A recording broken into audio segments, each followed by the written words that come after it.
So guys, good morning. বাকি গাড়ী ঘৰত কি ষ্টক আছে বোলো সৰুকে ভিডিও এটা বনাও আপডেট এটা দিও বুলি ভাবিলো এখন এল্টো 800 যোৱাকালি ভিডিও দিছিলো তাৰে এজনে বুকিং কৰিছে গুৱাহাটী সাইডৰ পৰা 10000 টকা এডভান্স দিছে এখন বাকি এখন গাড়ী কাৰণে বহুতে ফোন কৰিছিল এখন এল্টো 800 বুকিং হৈছে আকৌ এখন সুইফট দিছে না এখন কাকিবা যে আনিছিলো এখনৰ কাৰণে বহুতে ফোন কৰি আছিল এখন বুকিং কৰিছে বাক্সাৰ পৰা তেওঁ পুলিচতে কৰে ডিফুট থাকে নেকি এতিয়া গতিকে তেওঁ বুকিং কৰিছে এখন 2 লাখ টকা এডভান্স দিলে মোক 20 দিন মানৰ পাছত নিম বুলি কৈছে যেহেতু বহুত দিনৰ পিছত নিব গতিকে সেইখানে পইচা অলপ বেছিকে এডভান্স ৰাখা গৈছে কাৰণ বহুত পইচা মই ফসাই থলো মোৰ গাড়ী কিনিবৰ কাৰণে কোনো সুবিধা হৈ যাগে সেহে বেছি দিনৰ পিছত নিবৰ কাৰণে তেওঁ ধক 2 লাখ টকা এডভান্স দিছে আৰু বাকি আকৌ গাড়ী বুলি ক'লে এখন এল্টো কেটেনো বুকিং হৈছে এইকিনতে সাগে ডেলিভাৰি হ'ব এখন নো লেটৰা হৈছে এখনো বুকিং হৈ আছে গাড়ী ক্ষেত্ৰত সব ফোন কৰি থাকে যে গাড়ী কি আছে কি না মানে বহুতে সুধি থাকে এখানে ধক ভিডিওটো যোগে আপডেট কৰি দি দিছো ফোনত সবকে কৈ থাকিবলৈ ইমান হেৰি নালাগে ভাল নালাগে গতিকে গাড়ী এভেইলেবল ভিতৰত যে এখন আছে সুইফটখন 2012 ৰ পেট্ৰলৰ এখন মজা হৈ আছে মানে 41000 চলিছে মাত্ৰ গাড়ী খুব ধুনীয়া হৈছে এখন আপোনালোকে লম বুলি ভাবিলে লব পাৰিব 255 আহিব এখন পেট্ৰলৰ দিছনা কালাৰটো এখন ভালকে দেখাম বা খুটি নেদি মই বাকি গাড়ী একদম মজা হৈ আছে ইন্টেৰিয়ৰটো দেখাইছো লক কৰা আছে বাকি ভিতৰ পৰা দিগৈ বাহিৰ গুটেখন পাৰফেক্ট মানে একোৱে কাম নাই একদম মজা হৈ আছে গাড়ীখন পেট্ৰলৰ সুইফট এখন লম বুলি ভাবিলে লব পাৰিব বাকি গাড়ী আৰু তেনেকুৱা নাই দিবলগীয়া এখনো আনি থৈছো চেন্টাৰখন এখন এই অলপ স্ক্ৰেচ দুটামান আছে এইকিটা গুটে গাড়ীখন অৰিজিনাল পেন আছে কিন্তু সৰু সৰু স্কেচ কেটামান আছে এইকিটা ঠিক কৰি পেলাই আপোনালোকক দিম বাৰু এইখন গুটেখন অৰিজিনাল পেনত আছে গাড়ী ধুনীয়া হৈ আছে এখন 2020 চনৰ চেন্টাৰ হয় এমএল ৰেজিষ্ট্ৰেচন এইখন সুইফট বাকি গাড়ী আৰু এভেইলেবল তেনেকুৱা নাই আপোনালোকক দিবলগীয়া এই সুইফটখন আছে সেইখন সুইফট ল'ব পাৰিব এইখন 255 ত ল'ব পাৰিব একদম মজা হৈছে বাকি এইখনো বুকিং হৈ গ'ল এই এল্টো কেটেন বুকিং হ'ল তাৰছত এইখনো বুকিং হৈছে এল্টো 800 খন তেনেকৈ আৰু গাড়ী এভেইলেবল এতিয়া তেনেকুৱা নাই সৰুকে আপডেট এটা দিলো ভিডিও এটা বনাই বোলো বহুতে ফোন কৰি আছে যেহেতু গাড়ীখিনি কি আছে কি নাই জনাবৰ কাৰণে গতিকে সবকে কৈ থাকিবলৈ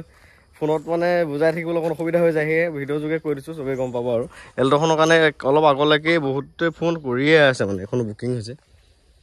দুজনৰ আকৌ ৱেটিঙত আছে কেনসেল হলে জনাব বোলে যি নহওক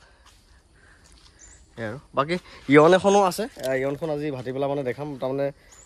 মোৰ ভন্টিয়ে লৈ গৈছে এফালে গতিকে ইয়নখনো আছে সেইখনো আপোনালোকক দেখাম 2015 চনৰ হয় মেগনা হয় এতিয়া মই নগাঁও যাওঁ মানে তাৰপৰা ঘূৰি আহিহে দেখামি ঘৰুৱা বেলেগ কাম এটাৰ কাৰণে যাওঁ নগাঁও ঘূৰি আহি পেলাই সেইখন আপোনালোকক দেখাম সেইখনো একদম মজা হৈ আছে ইয়ন ব্লু কালাৰ আৰু এণ্ড্ৰইড চেণ্ড্ৰইড পুৰা মজা লাগি আছে মানে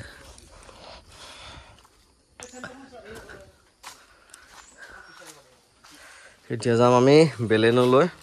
নগাঁও যাম কাম এটা আছে চ' তাৰপৰা আহি আপোনালোকক ইয়নখন দেখাম ভালকৈ বা সোমাবই লাগে চ' তাৰপৰা আহি ইয়নখন দেখাম বাৰু সেইখনো ধুনীয়া বাজেটত মিলাই দিম 15 চনৰ গাড়ী এখনো লৈ ল'ব পাৰিব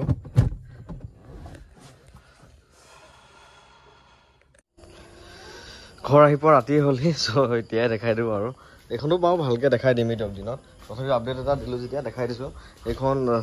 ইয়ন 2015 চনৰ হয় মেগনা হয় দেখিছেনে সব অৰিজিনেল লক কৰা আছে ভিতৰত এণ্ড্ৰইডো লগোৱা আছে মজা হৈছে গাড়ীখন আপোনালোকক দেখাম দিয়ক ভালকৈ অলপ বৰষুণ পৰিল যেতিয়া অকণমান লেতেৰাও হৈ আছে কালি ধুনীয়াকৈ দেখাম এইখন ইয়ন খুব ধুনীয়া হৈছে এখন গাড়ী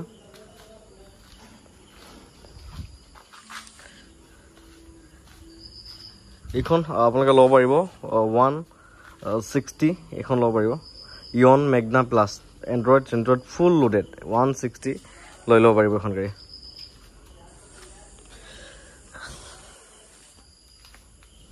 চ' এইটোৱে গাড়ী গেছ আৰু এইখন চেণ্টাৰখনো আপোনালোকক দিম ধুনীয়া বাজেটত এখন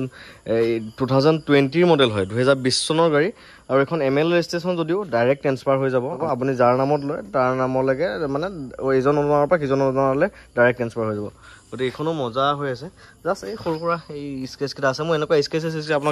আপোনালোকক দিবলৈ মন নাযায় পুৰণা গাড়ীখনত সৰু সুৰা এনেকুৱা দুইটা স্কেচ থাকে কিন্তু এনেকৈ দিবলৈ মন নাযায় গতিকে ঠিক ঠাক কৰি দিম ধুনীয়াকৈ বাকী গোটেই গাড়ী অৰিজিনেল পেইণ্টত আছে এইবোৰ পূৰা অৰিজিনেল পেইণ্টত আছে এইখনো আপোনালোকে ল'ম বুলি ভাবিলে ল'ব পাৰিব এইখনো 320 আহিব এখন আপোনালোকে এইটো বাজেটত ল'ম বুলি ভাবিলে ল'ব পাৰিব গাড়ীখন খুব ধুনীয়া হৈ আছে